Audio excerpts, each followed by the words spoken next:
Venezuela पर हमला करके अपने ही देश में घिरे ट्रंप। उठ रहे हैं सवाल, अब सड़कों पर उतरे टैंक। नमस्कार, न्यूज़ 18 का डिजिटल प्लेटफॉर्म आप देख रहे हैं और मैं हूं रितु सिंह। वेनेजुएला की राजधानी कराकस में शनिवार तड़के कई जोरदार धमाकों से हड़कंप मच गया। शहर के अलग अलग इलाकों में धमाकों की आवाजें सुनाई दी, जिसके बाद से लोग घबराकर सड़कों पर निकल आए। बाद में खबर मिली कि अमेरिका का हमला है। राष्ट्रपति भवन के आसपास सायरन बजते रहे और टैंक की गश्त शुरू कर दी गई। स्थानीय समय के मुताबिक पहला धमाका रात करीब 1:50 पर हुआ। कई इलाकों में बिजली गुल हो गई और आसमान में विमानों जैसी आवाजें सुनी गईं। कुछ वीडियोस में रात के अंधेरे में धुएं के गुबार उठते दिखे। इस बात की अटकलें लग रही हैं कि अमेरिका ने यह हमला किया है। खबरों के मुताबिक धमाकों की आवाज कराकस के अलावा तटीय इलाकों और हिगुएरोटे एयरपोर्ट के पास भी सुनाई दी। हालांकि अब तक वेनेजुएला सरकार की तरफ से कोई आधिकारिक बयान जारी नहीं किया गया। इन घटनाओं के बीच अमेरिका ने अपने विमानों के लिए वेनेजुएला का पूरा हवाई क्षेत्र बंद कर दिया है। ये फैसला ऐसे समय में आया है जब अमेरिका पहले से ही वेनेजुएला में ड्रग तस्करी को लेकर सख्त कार्रवाई की चेतावनी देता रहा है। अमेरिकी राष्ट्रपति डोनाल्ड ट्रंप पहले ही कह चुके हैं कि वेनेजुएला के खिलाफ जमीनी कार्रवाई से भी इनकार नहीं किया जा सकता। अब ऐसे में कराकस में हुए धमाकों को लेकर कई सवाल खड़े हो रहे हैं। फिलहाल धमाकों की वजह तो साफ नहीं है, लेकिन राजधानी में बढ़ी सुरक्षा और सैन्य गतिविधियों से हालात बेहद तनावपूर्ण हैं। ईरान के विदेश मंत्रालय ने वेनेजुएला पर अमेरिकी हमलों की कड़ी निंदा की है। जारी किए गए बयान में ये कहा गया है कि अमेरिका की ओर से किया गया हमला संयुक्त राष्ट्र चार्टर के बुनियादी सिद्धांतों का स्पष्ट उल्लंघन है। ईरान ने इसे अंतर्राष्ट्रीय कानून के खिलाफ बताते हुए कहा कि किसी संप्रभु देश पर इस तरह की सैन्य कार्रवाई वैश्विक स्थिरता के लिए खतरा है। ईरान के इस बयान से ये साफ है कि वेनेजुएला पर हमले को लेकर अब पश्चिम एशिया से लेकर लैटिन अमेरिका तक विरोध की आवाजें तेज होती जा रही हैं।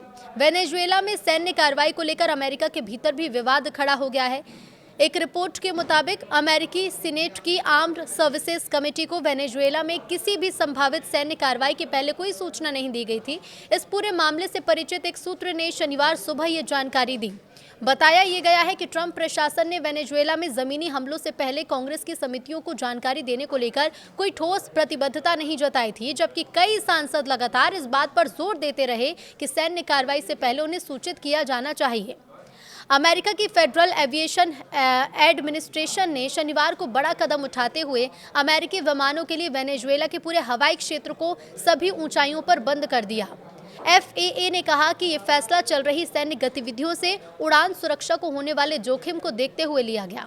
एजेंसी ने तड़के करीब 1 बजे 4 अलग अलग तरीके से बात कही, जो वेनेजुएला और उसके आसपास के 4 फ्लाइट इंफॉर्मेशन रीजन सैन जुआन, पियार्को, माइकेटिया और कुराकाओ को कवर करते हैं। हालांकि FAA ने यह स्पष्ट नहीं किया कि सैन्य गतिविधि में कौन सी सेना शामिल है। एक अमेरिकी अधिकारी का कहना है कि अमेरिका वेनेजुएला के अंदर सैन्य हमले कर रहा है। अधिकारी ने राष्ट्रीय सुरक्षा कारणों का हवाला देते हुए नाम उजागर न करने की शर्त पर यह जानकारी दी और बताया, हालांकि हमलों के स्वरूप, ठिकानों या नुकसान को लेकर कोई भी विवरण शेयर नहीं किया गया।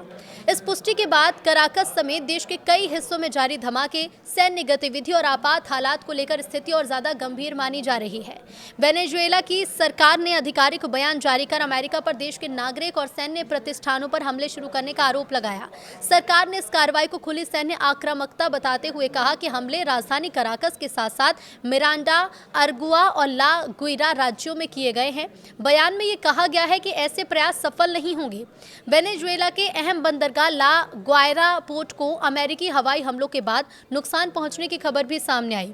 कुछ रिपोर्ट्स के मुताबिक हमलों के बाद पोर्ट के कुछ हिस्सों में आग और संरचनात्मक क्षति देखी गई।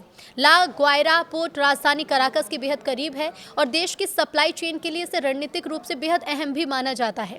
बंदरगाह को नुकसान पहुंचने से संकेत मिल रहे हैं कि अमेरिकी हमले अब सिर्फ सैन्य ठिकानों तक सीमित नहीं रह गए और इसका असर वेनेजुएला के बुनियादी ढांचे पर भी पड़ रहा है। कराकस में जारी हमलों के बीच एक वीडियो भी सामने आया, जिसमें एक सैन्य हेलीकॉप्टर को जमीन पर मौजूद लक्ष्य पर रॉकेट दागते देखा जा सकता है। वीडियो में शहर के ऊपर उड़ता हेलीकॉप्टर अचानक रॉकेट फायर करता है, जिसके बाद जमीन पर विस्फोट होता है और इस फुटेज के सामने आने से संकेत और मजबूत हो गए हैं कि राजधानी में सैन्य कार्रवाई अब हवाई हमलों तक पहुंच चुकी है। हालांकि वीडियो की आधिकारिक पुष्टि अभी नहीं हुई, लेकिन इससे कराकस में चल रहे ऑपरेशन की गंभीरता और बढ़ती दिख रही है। वेनेजुएला की राजधानी कराकस में धमाकों और हवाई हमलों के बीच हालात और ज्यादा भयावह हो गए हैं। मिराफ्लोरेस राष्ट्रपति भवन के आसपास सायरन लगातार बज रहे हैं और सड़कों पर टैंक की गश्त शुरू कर दी गई। चश्मदीदों के मुताबिक शहर के कई इलाकों में जोरदार धमाके की आवाजें सुनी गई, जिसके बाद सुरक्षा बलों की मौजूदगी और बढ़ा दी गई। राजधानी में सैन्य हलचल अपने चरम पर है और आम लोगों में डर का माहौल है। कोलंबिया के राष्ट्रपति गुस्तावो पेट्रो ने बड़ा दावा करते हुए कहा कि इस वक्त वेनेजुएला की राजधानी कराकस पर बमबारी हो रही है। पेट्रो ने कहा है कि कराकस पर अभी बम गिराए जा रहे हैं। दुनिया को सचेत किया जाना चाहिए कि वेनेजुएला पर हमला हुआ है, मिसाइलों से बमबारी हो रही है। उन्होंने अमेरिकी देशों के संगठन और संयुक्त राष्ट्र से तत्काल आपात बैठक बुलाने की मांग की। पेट्रो के बयान के बाद लैटिन अमेरिका में तनाव तेज हो गया और वेनेजुएला संकट अब अंतर्राष्ट्रीय स्तर पर और गहराता हुआ नजर आ रहा है।